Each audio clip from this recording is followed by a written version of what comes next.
you, and she bowed all elegantly and said something like, indeed I would, and said that you were really good at fighting, and that you beat her fair and square.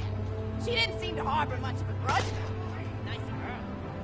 You should think about meeting up with her again if you're not shacked up with her. I mean, of course, probably not. Hunk of a vault hunter like you. I bet you're beating away suitors left and right.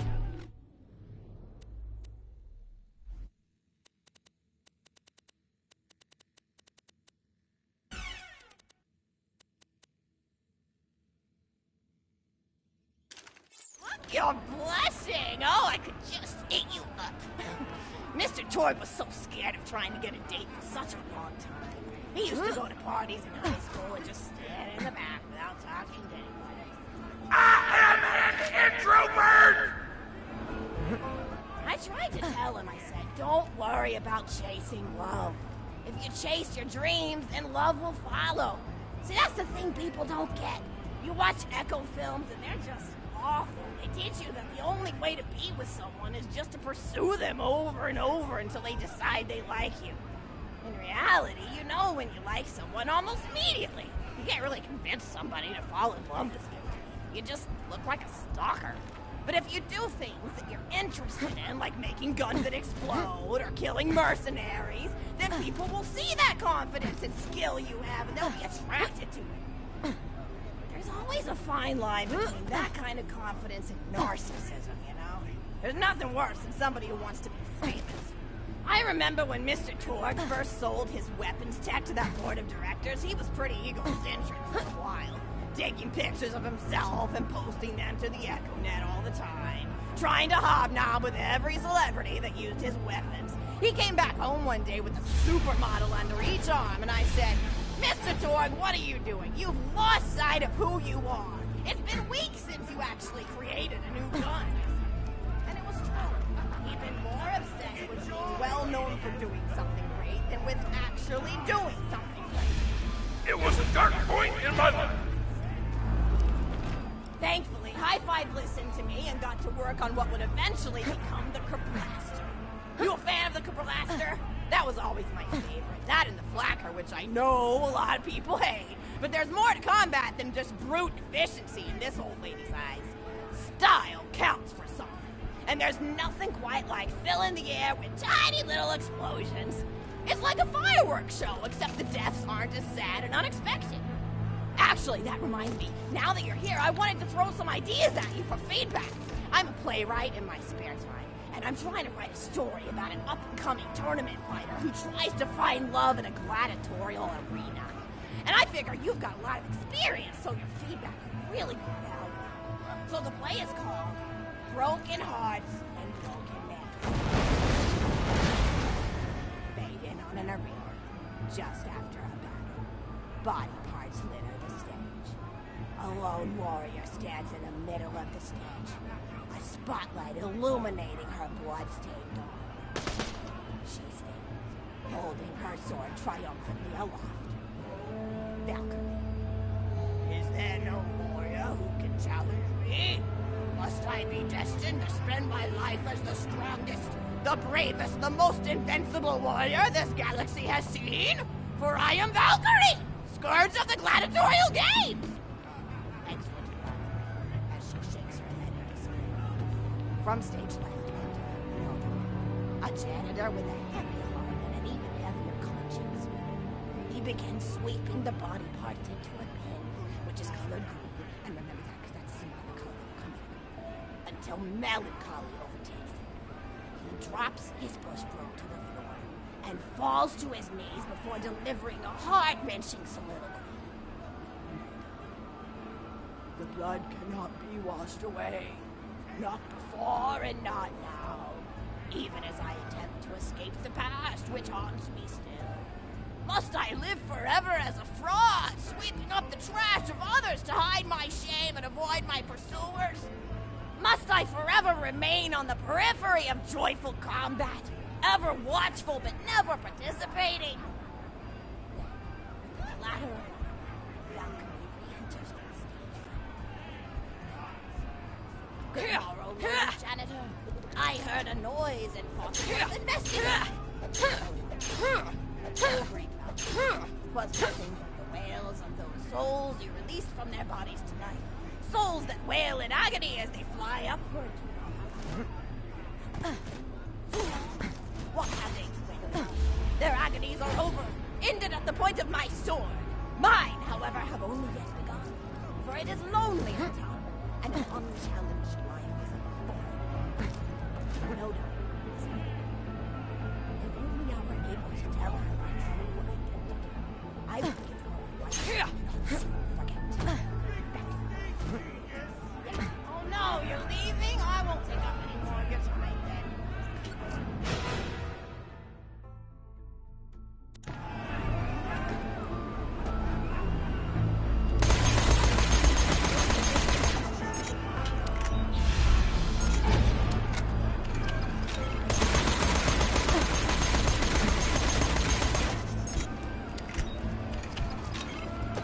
Oh, I just thought of something else I wanted to tell you. I've got another story for you, but I'd like to tell it to all of your friends at once.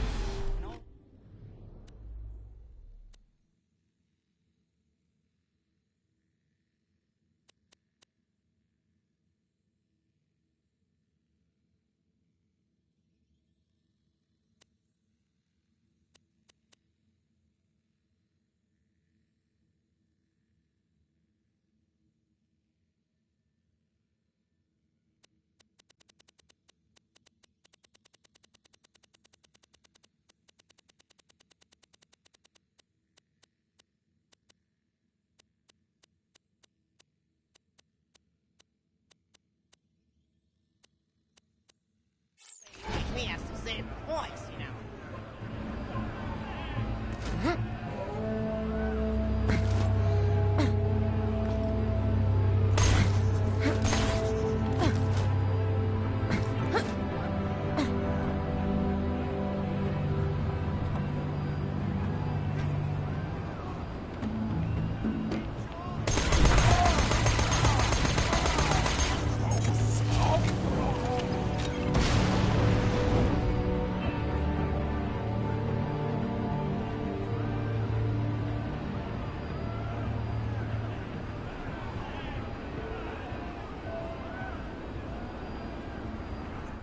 You still want to talk with me? How incredibly sweet of you. Say, you'll never guess who I saw today. Captain Scarlet.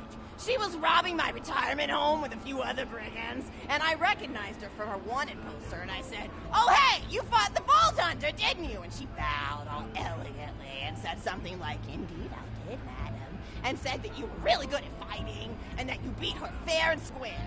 She didn't seem to harbor much of a grudge about it. Nice girl. You should think about meeting up with her again if you're not shacked up with anybody, you know? I mean, of course, you probably are. Gorgeous hunk of a Vault Hunter like you. I bet you're beating away suitors left and right. Look, you're blushing. Oh, I could just eat you up. Mr. Torg was so scared of trying to get a date for such a long time. He used to go to parties in high school and just stand in the back without talking to anybody. I am an introvert! I tried to tell him, I said, don't worry about chasing love. If you chase your dreams, then love will follow. See, that's the thing people don't get. You watch Echo films and they're just awful. They teach you that the only way to be with someone is just to pursue them over and over until they decide they like you. In reality, you know when you like someone almost immediately. You can't really convince somebody to fall in love with you. You just look like a stalker. But if you do things that you're interested in, like making guns that explode or killing mercenaries, then people will see that confidence and skill you have, and they'll be attracted to it. There's always a fine line between that kind of confidence and narcissism, you know? There's nothing worse than somebody who wants to be famous. I remember when Mr. Torg first sold his weapons tech to that board of directors, he was pretty egocentric for a while, taking pictures of himself and posting them to the internet all the time, trying to hobnob with every celebrity that used his weapons. He came back home one day with a supermodel under each arm, and I said, "Mr. Torg, what are you doing? You've lost sight of who you are. It's been weeks since you actually created a new gun," I said. And it was true. He'd been more obsessed with being well known for doing something great than with actually doing something great. It was a dark point in my life. Thankfully, High Five listened to me and got to work on what would eventually become the Kerblaster. You a fan of the Kerblaster? That was always my favorite. That and the Flacker, which I know a lot of people hate. But there's more to combat than just brute efficiency in this old lady's eyes. Style counts for something. And there's nothing quite like filling the air with tiny little explosions. It's like a fireworks show, except the deaths aren't as sad and unexpected. Actually, that reminds me, now that you're here, I wanted to throw some ideas at you for feedback. I'm a playwright in my spare time.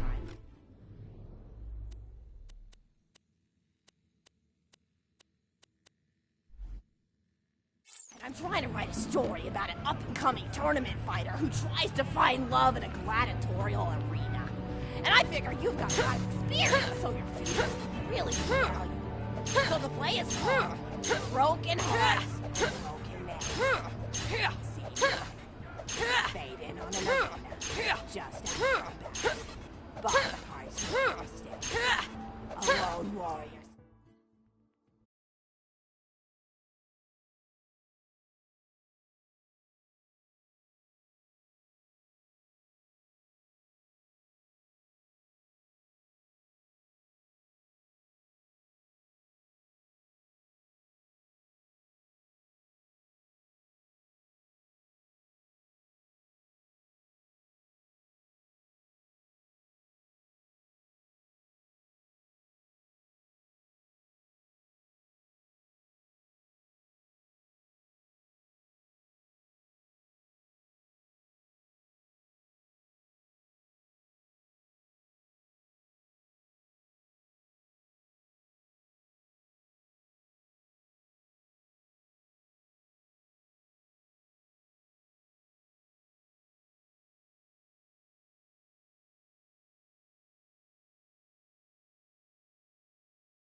That's in the middle of the stage. A spotlight illuminating the blood's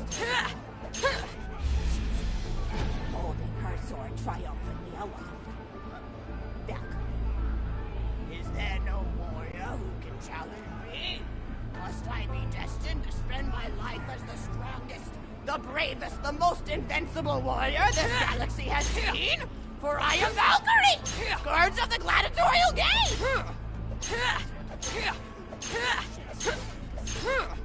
From stage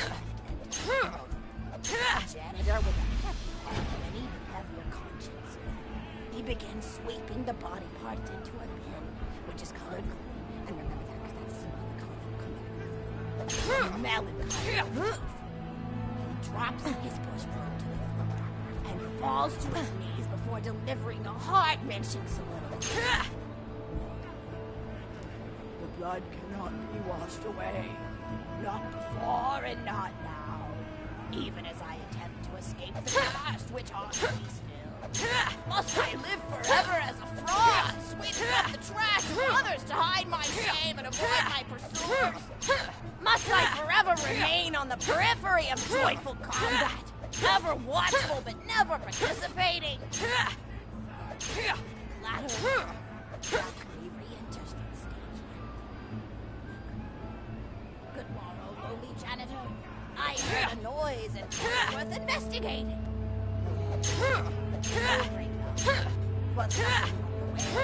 Souls you release from their bodies to souls that wail in agony as they fly up. Fools, what have they done? Their agonies are over, ended at the point of my sword. Mine, however, have only yet begun, for it is lonely at the top, and is unchallenged. No doubt. If only I were able to tell her my true identity, I would give her a fight she would not soon fight. Yes, ma'am, boredom is the true friend. May you one day find challenge in combat. Stupid. Nobody picks up a giant two-armed bastard sword with almost no effort. Valkyrie is what is this? Extra. Stage left. Valkyrie. What strength this gentleman has. Who is he to pick up a bastard sword with 2 fingers? What hidden power does he hold? What secret does he keep? I will endeavor to uncover his past in the hope that our swords may cross in battle!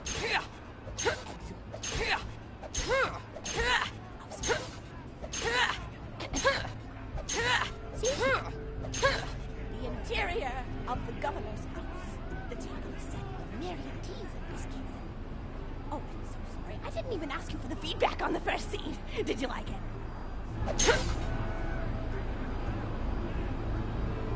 Oh, wonderful. I'll continue. Scene 2. The governess enters from stage left. Governess, I refuse to respond to these absurd accusations. Her husband looks at her quizzically. Governor, and what accusations may those be? Governess. Actually, you know what? I don't think I'm ready to get feedback on the play yet. But what about you? What are you up to? Tell Grandma Flexington all about it. I bet you've had some amazing adventures. Mr. Ford told me about the time you all played bunkers and badasses together. He said it was one of the most fun and welcoming experiences of his life. Grandpa! You're embarrassing me! Sorry, sweetie, but really, you and the Vault Hunters are his first real pals. It wasn't easy for Mr. Tord to make friends at school when he had facial hair at age 8, pecs at 8.5, and dead parents by age 9. People found him intimidating, but I told him that he should be thankful for the fact that he looks different. Anyone who wouldn't be friends with you based on appearance wouldn't be a very good friend anyway. But he really does like hanging out with all of you. Most people these days want Tord to pose for pictures or blow something up by flexing at it. It's not often he gets to sit down and play games with people. Oh, speaking of games, did you play Going Back to the House yet? It's a new echo simulation about exploring a log cabin you lived in when you were a kid. There's no violence or anything. You just walk around looking at cereal boxes and remembering people you made out with. I really like where Echo Sims have gone in the past few years, don't you? There seem to be a lot more of them with interesting things to do beyond shooting people. And the writing is so tight inside. For instance, did you ever play The Samurai's Marker? The whole game's story was delivered through haiku. Did Zero Mode do something? No, Josh. I know you're too busy for that.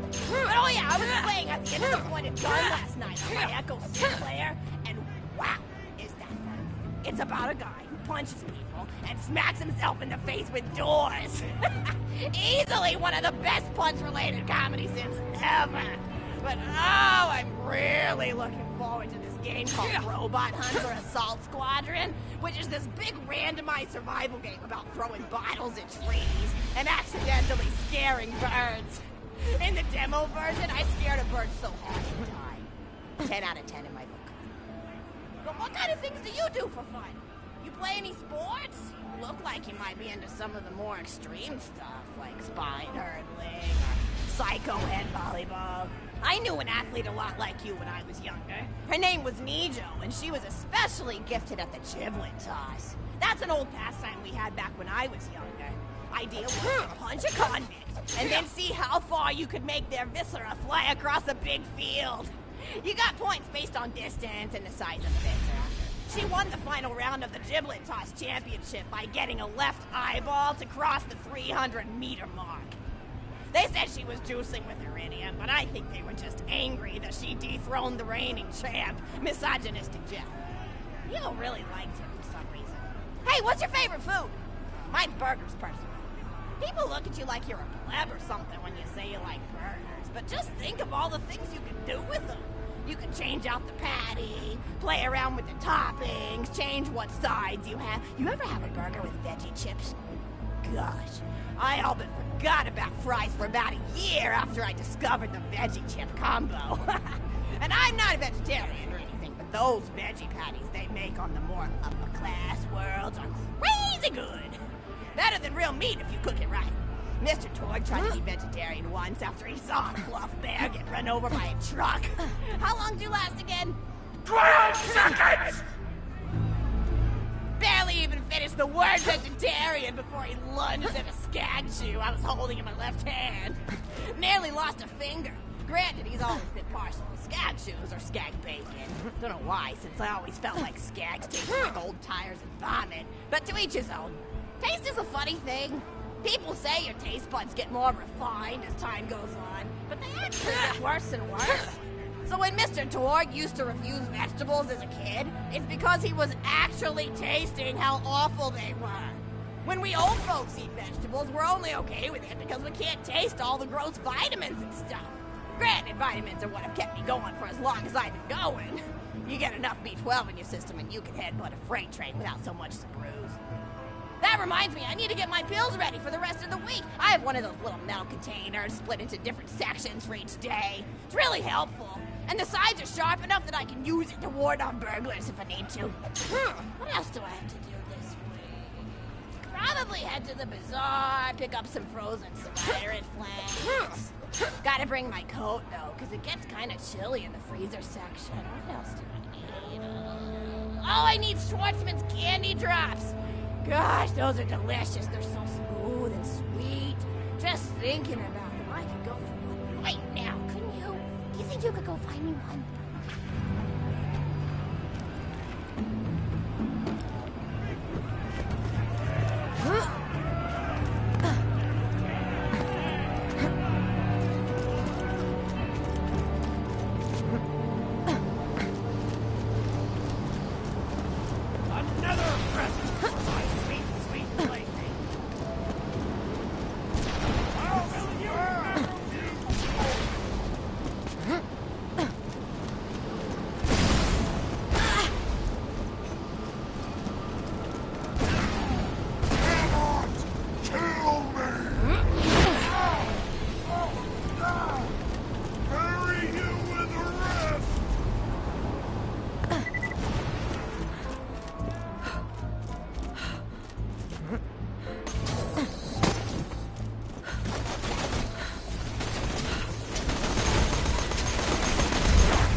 I'd almost finished my comic collection.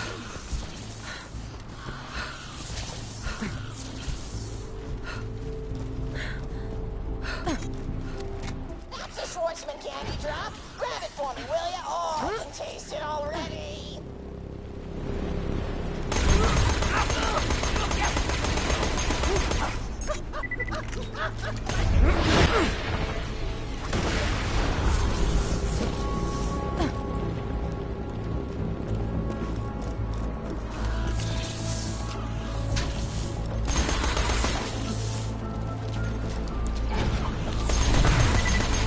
How about that?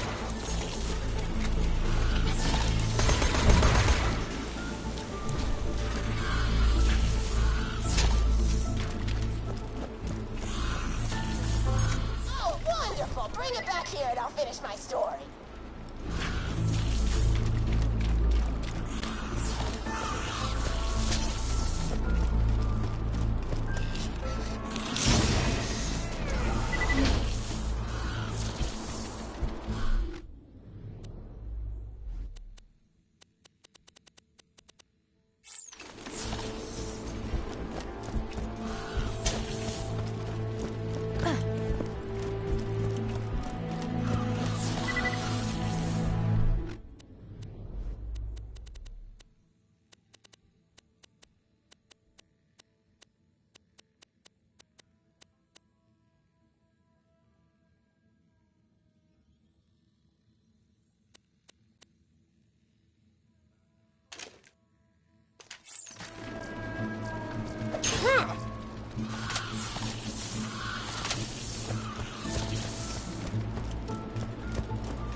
later while sitting by the fireplace telling Mr. Torg stories of days gone by.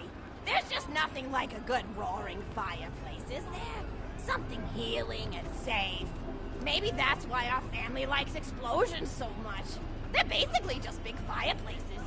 Every explosion feels just like coming home. Oh, maybe that'd be a good slogan for the Torg Corporation. Don't you think, High Five? Oh, don't be silly. It's a wonderful slogan and you know it. I used to come up with slogans for a living when I was in my teens. I came up with the jingle for Professor Gunsight's Can't Miss Scoops. How'd it go? Oh, yeah.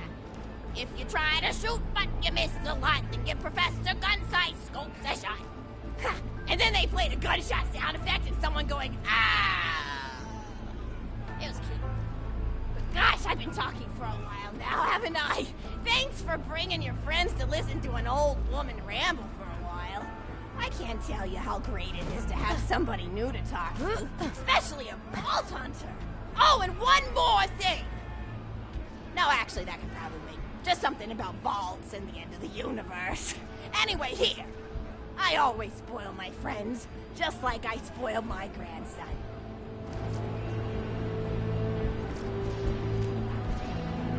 Enjoy it!